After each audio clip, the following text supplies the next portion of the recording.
Close your eyes and imagine a castle shrouded in mist, its stone walls whispering secrets of horrors long forgotten. Candles flicker, casting shadows that seem alive. Somewhere in the darkness, a figure moves silently, and hundreds have vanished within these cursed halls. If you dare to uncover the truth, hit subscribe now, because what you are about to witness is beyond imagination. Countess X was born into privilege, the daughter of nobility whose family held lands stretching across the region. Yet her childhood was shadowed by tragedy. Her parents succumbed to a mysterious illness, leaving her in the care of distant relatives who whispered of curses and dark prophecies. Even as a child, she felt the pull of the unknown, a curiosity that would soon twist into obsession. At 15, she discovered her first secret room, a hidden chamber beneath the castle's east wing. Its walls were lined with shelves of ancient manuscripts, jars filled with strange substances, and the faint metallic smell of old blood. She felt a thrill, a mixture of fear and fascination that no ordinary girl should feel. Little did anyone know this was the birthplace of her dark experimentation. Her earliest acts were subtle, almost imperceptible. She tested poisons on small animals, watched how life slipped away, noted the reactions with a precision that chilled even the most stoic observers. The servants began to whisper doors closed a fraction too quickly, and the castle itself seemed to sigh under the weight of her secret passions. By the time she turned 18, Countess X's curiosity had hardened into ritual. She explored the castle at night, wearing gloves to mask her touch, experimenting with the properties of blood, fire, and shadow. One servant described a night when she heard the Countess whisper to herself, "Life is a puzzle, and pain is the key." That puzzle, however, was about to ensnare more than just her mind. Her first human subject appeared almost by accident, a visiting noble unaware of the castle's darker corridors. A single misstep, a glance down a forbidden hallway, and he became part of an experiment that would haunt the castle forever.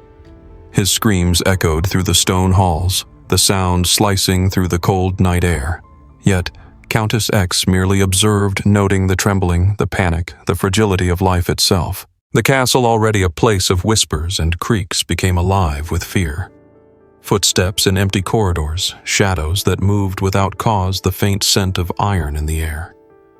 Some claimed the walls themselves remembered the cries of the victims, that even the tapestries seemed to shudder. For Countess X, however, each new horror was a note in a symphony only she could hear. As weeks turned into months, she perfected her methods. No longer content with mere observation, she devised instruments and chambers to test endurance, to probe the limits of fear and pain. The servants who survived long enough to tell the tale described a meticulous mind, a presence that watched with unblinking eyes from the shadows, cataloging terror like a scholar records history. One night, a distant cousin stumbled upon her hidden library. He saw jars filled with strange dark liquids, sketches of human anatomy, and notes written in a cipher of blood-red ink. He gasped, and that sound was enough to earn him a place in her experiments. "Curiosity is contagious," she whispered, "and punishment is educational." His fate was sealed within those walls. By the end of her 19th year, Countess X had become a phantom in her own home. Servants spoke of seeing her in 2 places at once, of hearing laughter that was not laughter at all, of doors opening to reveal rooms that should not exist. The castle had become a labyrinth of secrets, and at its center was a mind as brilliant as it was terrifying. But this was only the beginning. The Countess's obsession grew. Every corner of the castle whispered ideas, every shadow suggested a new experiment. She began cataloging her actions meticulously, writing in diaries that would later be discovered by historians with disbelief. Each entry hinted at a mind unraveling yet sharpening in focus, a combination that made her both feared and misunderstood. A traveling merchant brought news from the nearby villages, stories of missing children, strange lights in the forest, and the eerie sounds of midnight laughter echoing through the hills. Countess X listened intrigued, seeing the world as a living experiment. She began visiting the villages herself, discreetly selecting those who would become part of her studies.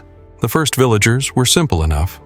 A man who had angered the Countess by remarking on the state of her gardens, a young woman who had laughed too loudly in the marketplace, each chosen under different pretexts. Once inside the castle, they were subject to tests that measured fear endurance and compliance. Some never returned to the world outside. Her reputation, though whispered in fear, had not yet reached the authorities. She moved with the appearance of a noblewoman, hosting lavish dinners wearing gowns of velvet and silk, a smile that charmed diplomats and neighbors alike. Behind closed doors, however, the Countess was no hostess. She was a scholar of terror, a curator of suffering, and the castle her laboratory. One servant, braver than the rest, attempted to warn the local magistrate.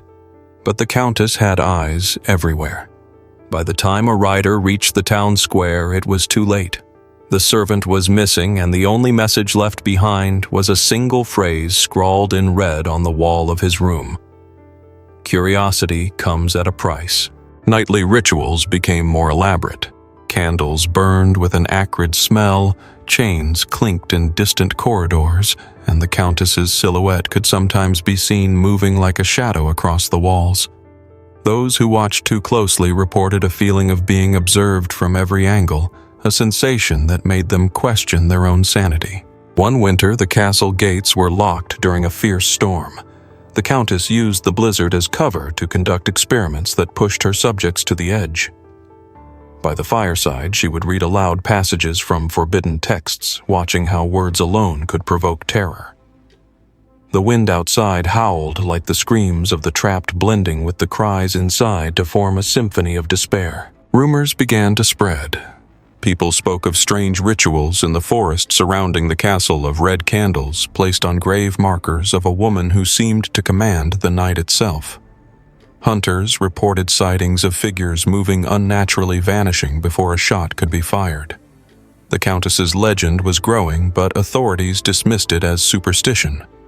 For now, her experiments evolved into more personal torment. She began testing psychological limits, understanding that the mind could betray itself. Prisoners were made to confront their deepest fears, forced to choose between horrific alternatives, and sometimes driven to madness by what she called necessary revelation. Few survived, and those who did were scarred for life. At the edge of the castle's deepest dungeons lay the first permanent chamber she designed for human subjects. Iron walls, narrow windows, and a floor that seemed to drink light itself. Every night, the chamber resonated with the whispers of its occupants and the meticulous observations of the Countess. And yet she was never satisfied. Each experiment was merely preparation for what she deemed the ultimate revelation. By spring, the Countess's influence extended beyond the castle walls. Families in the surrounding villages whispered her name with fear, sending children indoors at night and avoiding the forest paths she favored. Yet she moved among them unnoticed, attending markets and festivals, a mask of charm hiding the darkness that had taken root in her soul. Her experiments became theatrical. Victims were subjected to elaborate scenarios, rooms transformed into labyrinths of terror. The Countess would watch from hidden alcoves, noting reactions with the precision of a painter capturing each stroke. Every gasp, every tremble, every tear was a brushstroke in her dark masterpiece. One particularly daring intruder, a local priest, attempted to investigate the castle's rumors. He entered the eastern wing unaware of its hidden passages. The Countess observed silently as he stumbled upon jars of preserved specimens and cryptic diaries. By the time he realized the danger, it was too late. The walls seemed to close in, and the echo of his prayers became just another sound in her grand experiment. The first recorded disappearance of a noble visitor shook the region. A wealthy cousin, curious about the castle's legendary gardens, vanished after a private tour. When the search party arrived, they found only the faint scent of iron and wax, and a single glove, as if dropped intentionally, hinting at the horrors within. The Countess noted each reaction, cataloging fear with an almost scientific detachment. Winter returned harsher than before, and with it a new method of testing. She confined her subjects in ice-laden chambers, observing how the body shivered and the mind faltered under extreme cold. Candles flickered in the frosty air, casting long, dancing shadows, and the smell of wax mingled with the crisp tang of ice. Few survived these trials unbroken. By her 21st year, the Countess had perfected her ability to manipulate perception. Mirrors were placed strategically, corridors were designed to confuse, and sounds were amplified to unsettle. Those who entered the castle began to doubt their senses, unsure if footsteps behind them were real or imagined. Fear itself had become her most obedient subject. One servant, driven by desperation, attempted to flee. The Countess, anticipating the act, had prepared a trap, a corridor leading nowhere where shadows seemed alive.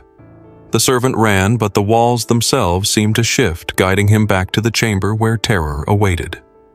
The Countess smiled, recording the failure with satisfaction. The villagers grew bold, forming groups to confront the castle's owner. But their courage was met with the Countess's cunning. She lured them into traps, each more intricate than the last, turning their bravery into fodder for her experiments. Fear spread like a contagion, and even those who avoided her saw the consequences in the eyes of those who returned. Whispers of her deeds reached the courts of neighboring territories. Some dismissed them as superstition, others as exaggeration. But the Countess knew the truth. Control over perception was more powerful than any law. She operated in a gray area, untouchable, a shadow queen reigning over her domain of dread. And yet, despite her meticulous planning, an unexpected visitor arrived, an outsider trained in observation, unaffected by local superstition. He watched quietly, noting the subtle signs that revealed the Countess's routines and obsessions. For the first time, someone was watching her with intent, and attention unlike any before began to weave through the castle's cold halls. The outsider moved cautiously, blending into the shadows, observing how the Countess orchestrated her nightly rituals. Every candle placement, every whispered word, every subtle movement was noted. He realized quickly that this was no ordinary noblewoman. This was a mind consumed by its own dark genius, and he might be the first to see it unravel. One night he followed her to the northern wing, where the walls were lined with diaries and grotesque sketches. The air was thick with the scent of wax and a faint metallic tang that made his stomach churn. Here the Countess documented each subject's response, each scream, each gasp, and he could not help but shudder at the meticulous precision. She sensed the intrusion before he could act. From a darkened balcony, her silhouette appeared, watching him with a gaze that pierced the soul. "Curiosity is a dangerous companion," she whispered. The outsider froze, realizing that for every shadow he saw, there were countless others watching him in return. The Countess devised a challenge, a test for her uninvited guest. Hallways shifted, doors closed at unexpected times, and whispers seemed to emanate from the walls themselves.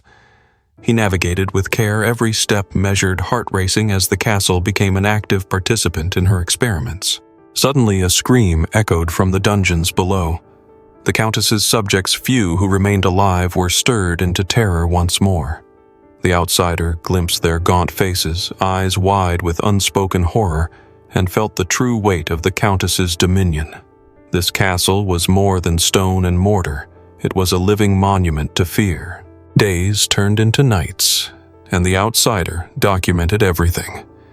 Secret passages, hidden chambers, rituals conducted in candlelight and shadow.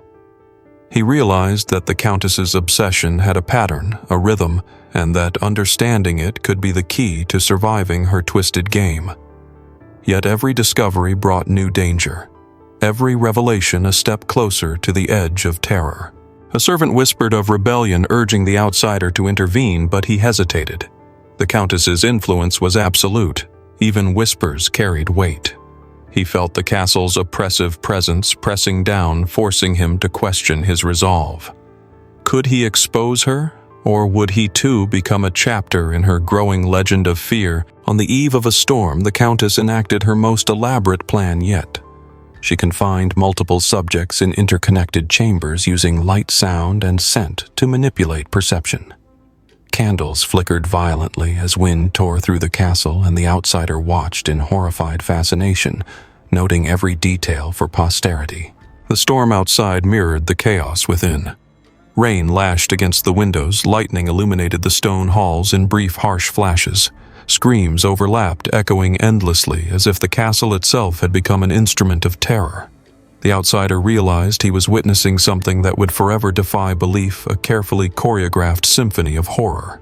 And then a subtle shift occurred.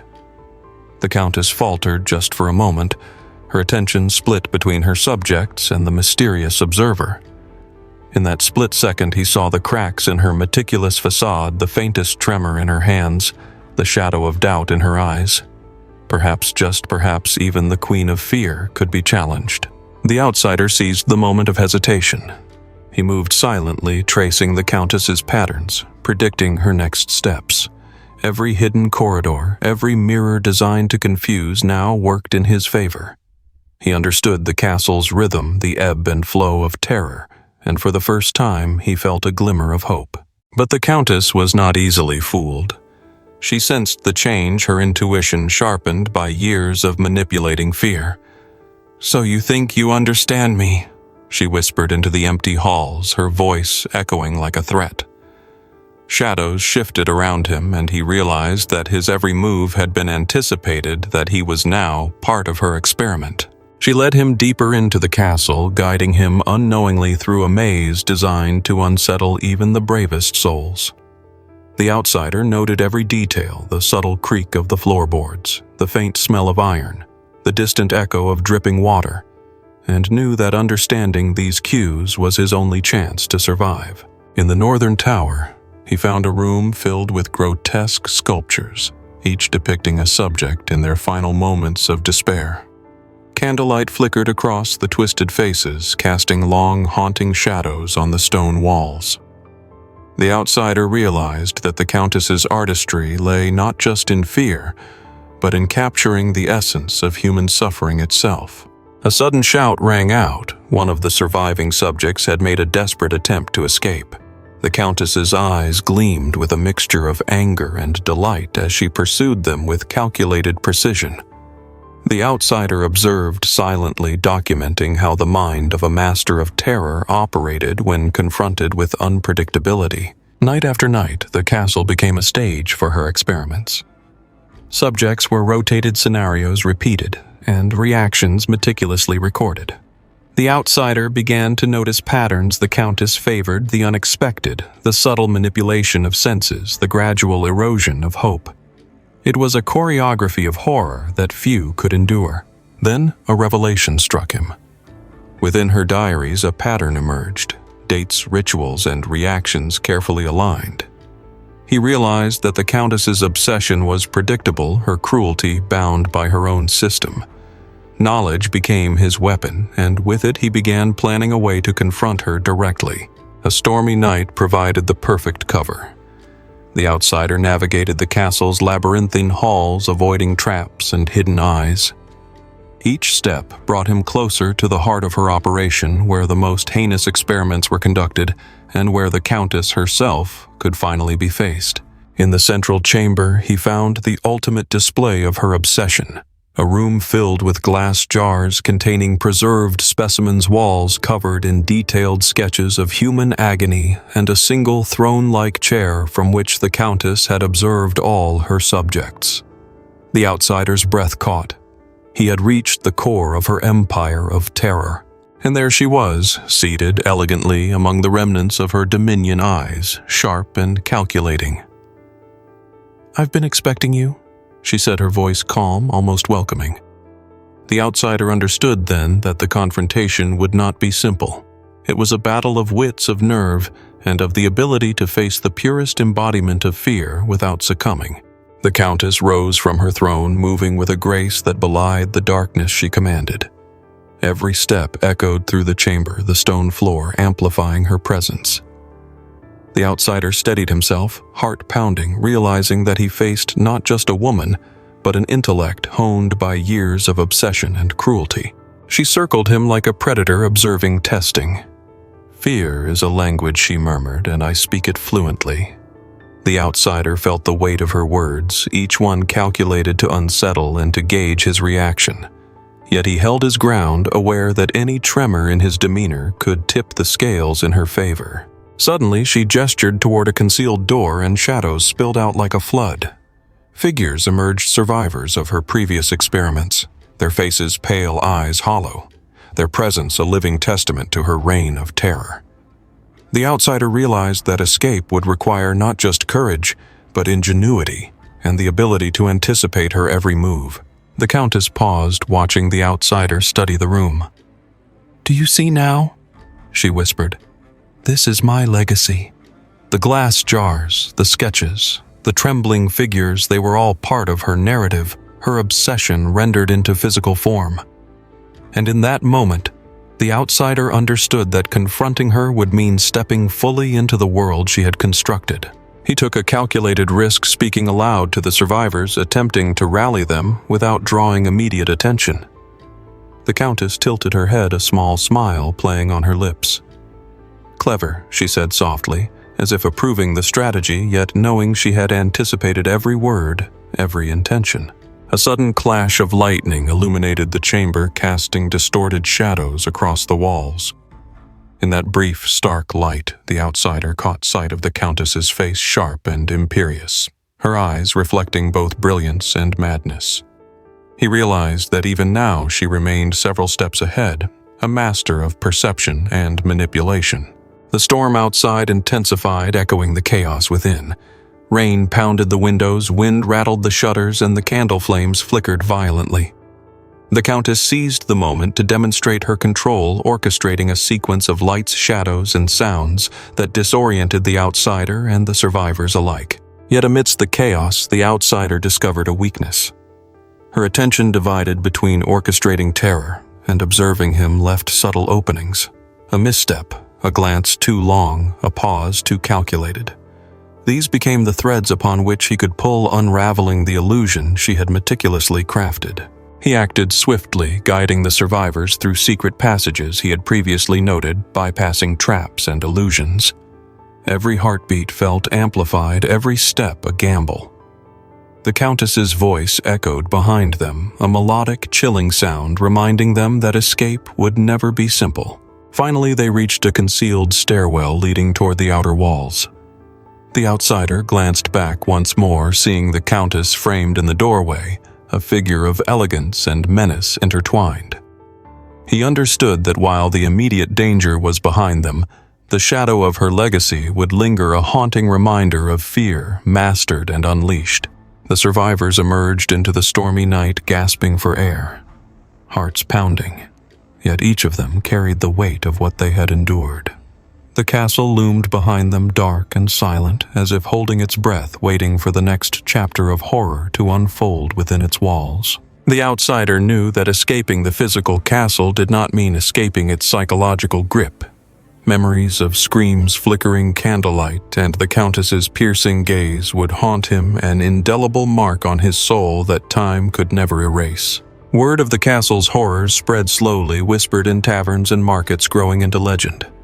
Some doubted the truth, dismissing the tales as exaggerations, while others trembled at the thought that such cruelty could exist within a world that claimed civilization. Historians would later uncover fragments of diaries, sketches, and artifacts, piecing together a portrait of the Countess's reign of terror. Scholars debated, analyzed, and tried to rationalize, but the human element, the fear, the manipulation, the obsession, remained beyond comprehension. Communities surrounding the castle changed forever. Laws were tightened, guards increased, and rituals that had once been tolerated or ignored were scrutinized under a new lens. The Countess's legacy, though rooted in cruelty, inadvertently reshaped society, revealing the fragility of unchecked power. Yet for those who had survived, the trauma lingered. Nightmares returned, unbidden shadows seemed alive, and the smallest sound could trigger memories of the castle's echoing screams. Even in freedom, the mind could not escape the meticulously constructed labyrinth of terror. The outsider documented his experiences, publishing accounts, sketches, and testimonies. His work served as both a warning and a chronicle, a record that such darkness could exist, and perhaps still could in the hidden corners of the world. Generations later, curiosity continued to draw adventurers to the castle ruins, seeking the thrill of the forbidden. Some returned with tales of whispers and cold spots, while others vanished entirely as if the castle itself claimed those who dared to probe its secrets too deeply. The Countess became more than a historical figure. She transformed into a symbol of obsession, cruelty, and the seductive power of fear. Her story forced reflection. How often does society turn a blind eye to quiet, creeping darkness? How often do ambition and curiosity mask unspeakable acts? And so the castle stands as a testament, a reminder that terror can be methodical, that evil can be elegant, and that even the most brilliant minds can descend into monstrous obsession. What horrors are we turning a blind eye to today? Like, share, and comment to uncover more of history's darkest secrets.